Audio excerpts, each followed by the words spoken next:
Hello everyone, it's Monday the 8th of September 2025. It's about 7:15 in the morning and I'm about 3k's into my run at this point.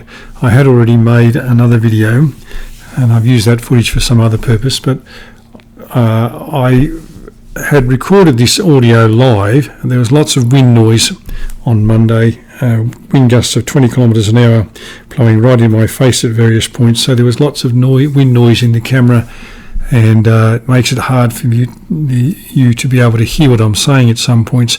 So I'm recording the audio later as a voiceover with a plug-in microphone to the computer.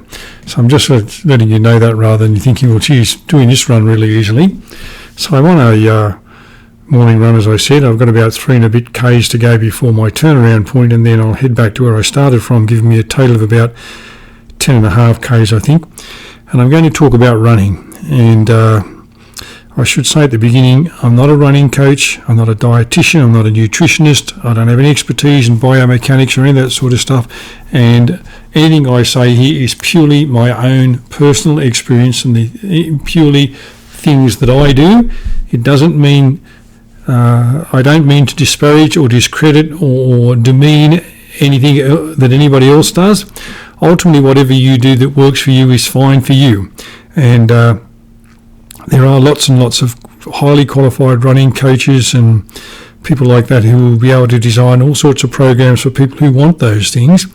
And if you follow those programs, then I'm sure your running will be successful.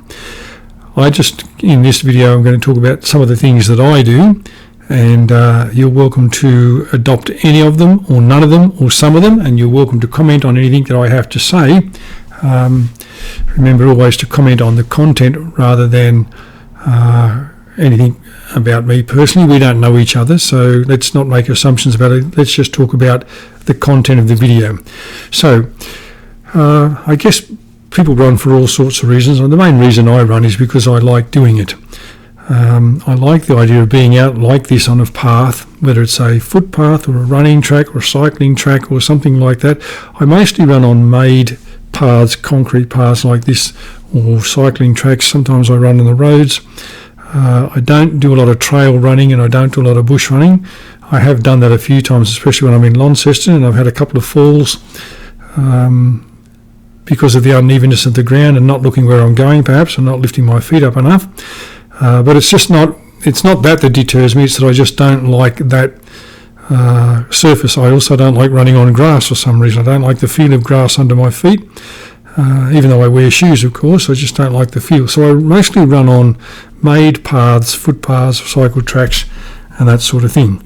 I run by myself, and not because I'm antisocial, but because I prefer to run by myself. I prefer a situation where I can just get out in the morning and run, and on the days when I don't feel like running because it's too hot or too cold or too windy or it's raining or I just feel a bit sore or I didn't sleep well or I basically just can't be bothered, I don't have to go. I don't have anybody waiting for me. I haven't let anybody down. I don't have somebody I'm going to meet at a certain point who's standing there twiddling their thumbs thinking, when's he going to turn up? So I generally just run by myself. I like to run in the morning because that way I've done what I want to do early in the morning. Now I can go home and have breakfast and go about the rest of my day. I'm retired, so I don't have to go to a job, but nevertheless I have things to do in the day, sometimes yard work, sometimes walking the dog, things like that, that I have to do, grocery shopping and so on. And I don't want the idea of running to be hanging over me till the end of the day and then thinking, well, I go after lunch, or I've got a belly full of food now. Well, I'll go between lunch and dinner. Oh, school traffic's around now, kids coming out of school, there's cars everywhere. So if I go first thing in the morning, I've got it done and it's over and done with. I don't belong to a running club, and again, I don't have any problem with people who do that. When I was in Tasmania a couple of years back, I used to run with some people on a Sunday, and I thoroughly enjoyed that. But I don't belong to a running club. The idea of that club was you just turned up on a Sunday at the designated place and you ran. There was a fellow who organised the routes, and he was kind of like a running coach, although he didn't set programs for people. He just said, okay, we're running this route today, and it'd be 12 k's or whatever, and everybody made a small donation to him for his services. I don't have any objection to doing that. It's just generally I prefer to run by myself, so I'm running at my own schedule. I was asked a little while ago, a couple of weeks ago at Parkrun, if I was training or preparing for any particular event at the time, and my answer was a simple no, because I don't generally enter running events. I think I've only ever actually entered two. I entered the Bridge to Brisbane event back in 2023, and whilst I thoroughly enjoyed it, there were literally thousands of people there, and it was all well managed and so on. And I did it, and I was happy with my time and happy with I came in my age group and all that sort of stuff, and it was a pretty interesting course. I was going to do it again the following year, but something came up and I couldn't go. And I entered here once the fundraising Goulburn Run for Goulburn event, I think it was called. That was a fundraising event for the hospital, and again, I enjoyed that, but I generally don't enter running events, so I'm not training for a particular running event. I'm just running because I like running. I do go to Parkrun on a Saturday, and I guess it could be said that I'm training for that, because that, although it's a time trial and it's meant to be non-competitive and all that sort of stuff, the fact is any running event where there's more than one person running is a competition. When I'm running like this, even when I'm running by myself like this, as I am in this video, I'm competing with myself and the clock.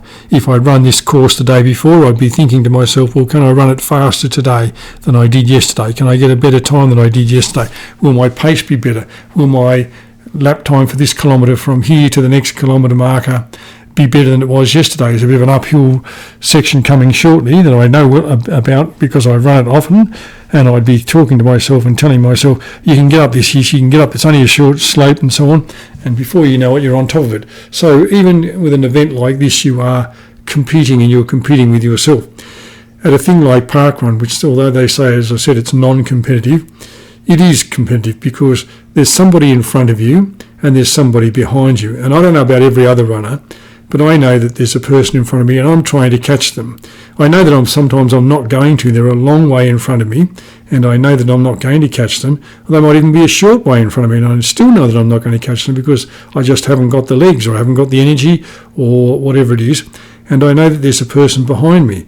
I don't know how far behind me sometimes because I don't look over my shoulder, but sometimes when they're quite close, I can hear them breathing, or I can hear their footsteps or whatever, and I try to stay in front of them. So the competition is, can I catch the person that's ahead of me? Sometimes I do. Can I stay ahead of the person that's behind me? Sometimes I do that, and sometimes I don't. At the end of the event, you get your time and your place and all that, and then you get your email that tells you your results, and you can look at the table of results. And I guess like everybody else, compare my result this week with last week. Did I run faster this week than I did last week? Was my pace better this week than last week? Was my time for the first kilometre better this week than it was last week? Did I make it to this particular point this week, whereas I didn't last week? So when I'm running the Parkrun, I have 3 goals in mind. Number 1, I want to finish in under 30 minutes, and I haven't had a problem doing that for a long time, but it's still a challenge every week to say, can you finish under 30 minutes? Last week, and I don't say any of this to boast, but last week I finished 26:41 or something like that, so that's well under the 30 minutes. I'm happy with that. I'd like to do better, but if I finish under the 30 minutes, I'm happy with my performance. My second goal is to finish in the top half of the field if I can.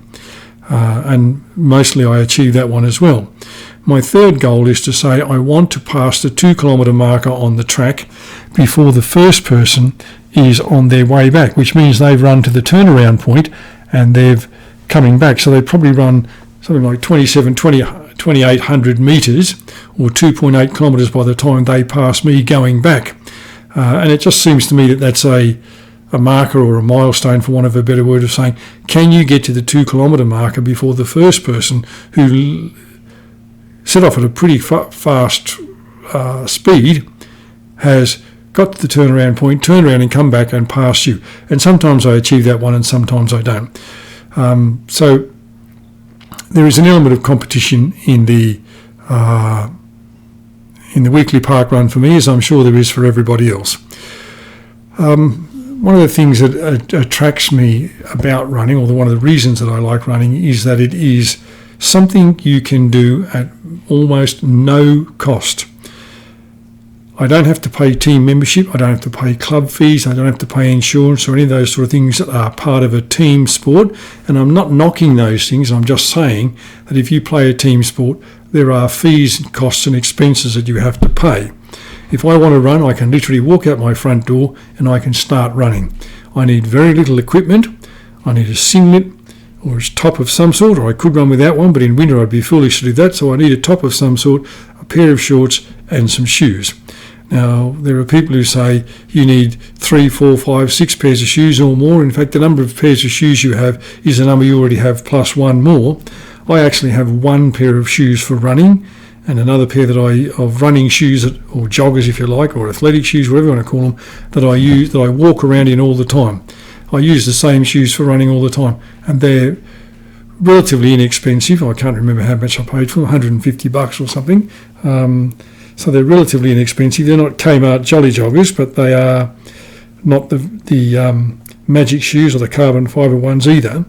And I don't need anything else. Yes, I have a smartwatch and it has an app on my phone and all that sort of stuff, but I could still run and not have those things, and I could still do, I could still run and achieve the things that I want to do each time without having those things. Now, I guess in the case of ladies, I know you want to look good, and I know sometimes that designer wear makes you feel confident, and if you feel confident, you perform better than if you don't feel confident, obviously. So maybe you're going to be enticed into buying the sports brand with the latest ambassador's name on it, but overall, those things don't make any difference to you. You could buy a pair of leggings or jogging pants or yoga pants or whatever they're called that women run in that aren't shorts. You could buy a pair of those from Kmart that didn't have a name brand on them at all, weren't Axis or Adidas or whatever, and you'd still be able to run. So to be able to run, you need next to nothing. I've seen people running in bare feet. I've seen people running with just shorts, and men obviously in shorts and no tops. So you need very little to do it.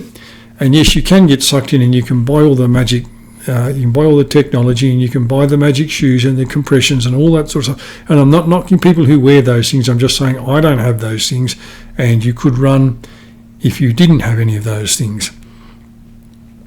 Now, I said a moment ago, I have a smartwatch and I have the app that goes with it on my phone. And I admit that at the end of every run, I look at the data that's available on my smartwatch, and I look at the data that's available through the app on my phone. And to be perfectly honest with you, I don't know what a lot of it means. I know that it tells me the distance that I ran. In this case, when I finish this run today, it'll be 10.65 kilometres or thereabouts. It'll tell me how long it took me to run that. It'll tell me what my average pace was. It'll tell me what my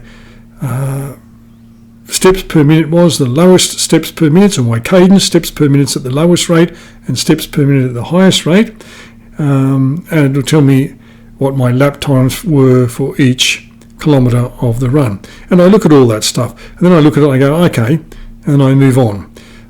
I don't use that to inform the next training session that I'm doing or the next run that I do, because I'm not training for anything. I look at the lap times and think, well, it'd be nice if all the laps had a 5 at the start of them. Some of them do, sometimes they don't. Sometimes they have 6s, mostly 6s at the moment, except on park run day when the adrenaline seems to get surging and it makes me run faster or something. Sometimes I have 7s in front of them, and sometimes I was caught once and I had an 8 for a 1 kilometre lap because I got caught in traffic and I just had to stop. There was a lot of traffic on a road I was trying to cross, and I just had to sit there and wait till there was a break in the traffic. It tells me about Vox and something else, and I don't even know what those things mean mostly. Or tempo runs or recovery runs, I just run. So I've just reached the turnaround point in this run, and I'm heading back now towards my starting point, which is about 4 kilometres away from here.